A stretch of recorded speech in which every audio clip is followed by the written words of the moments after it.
Ezekiel chapter 1.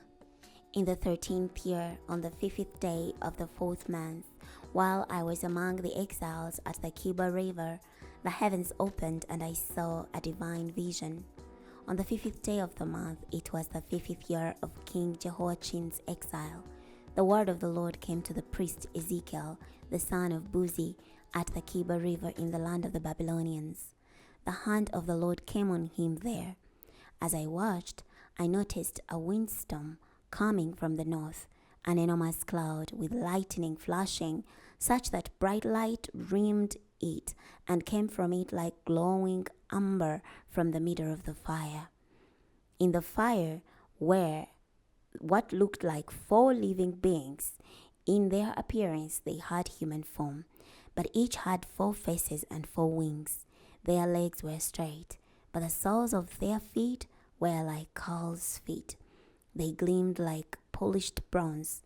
They had human hands under their wings, on their 4 sides, as for the faces and the wings of the 4 of them.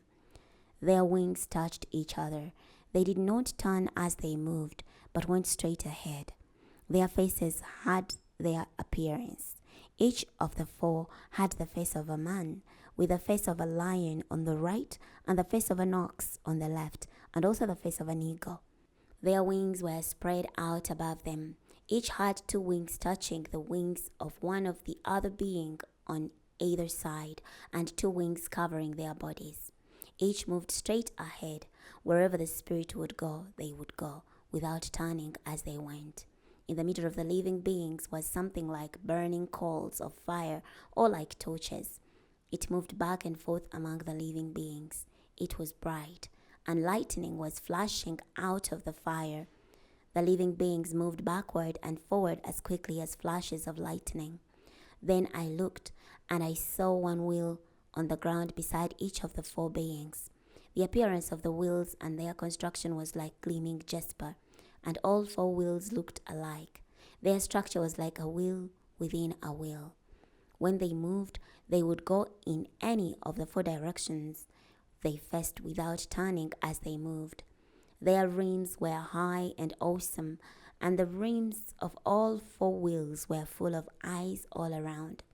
When the living beings moved, the wheels besides them moved. When the living beings rose up from the ground, the wheels rose up too. Wherever the Spirit would go, they would go, and the wheels would rise up beside them, because the spirit of the living being was in the wheel. When the living beings moved, the wheels moved, and when they stopped moving, the wheels stopped. When they rose up from the ground, the wheels rose up from the ground. The wheels rose up beside them, because the spirit of the living being was in the wheel. Over the head of the living beings was something like a platform, glittering awesomely like ice, stretched out over their heads. Under the platform their wings were stretched out, each towards the other. Each of the beings also had 2 wings covering its body. When they moved, I heard the sound of their wings. It was like the sound of rushing waters, or the voice of the Almighty, or the tumult of an army. When they stood still, they lowered their wings. Then there was a voice from above the platform over their heads when they stood still. Above the platform over their heads was something like a sapphire shaped like a throne. High above on the throne was a form that appeared to be a man. I saw an amber glow like a fire enclosed all around from his waist up. From his waist down, I saw something that looked like fire. There was a brilliant light around it, like the appearance of a rainbow in the clouds after the rain. This was the appearance of the surrounding brilliant light. It looked like the glory of the Lord. When I saw it, I threw myself face down, and I heard a voice speaking. Chapter 2. He said to me, "Son of man, stand on your feet, and I will speak to you."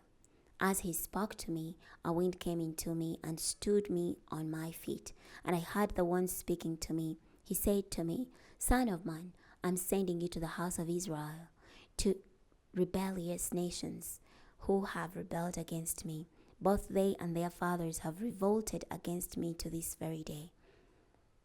The people to whom I'm sending you are obstinate and hard-hearted, and you must say to them, 'This is what the sovereign Lord says.' And as for them, whether they listen or not, for they are a rebellious house, they will know that a prophet has been among them. But you, son of man, do not fear them, and do not fear their words, even though briers and thorns surround you, and you live among scorpions. Do not fear their words, and do not be terrified of the looks they give you, for they are a rebellious house.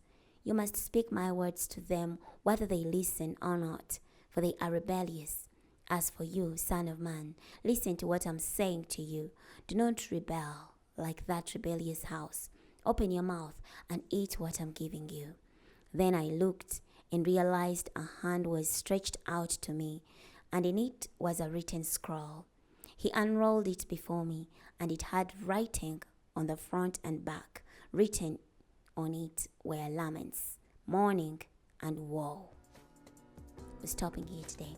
Next time we're starting from Ezekiel chapter 3. I'll see you then.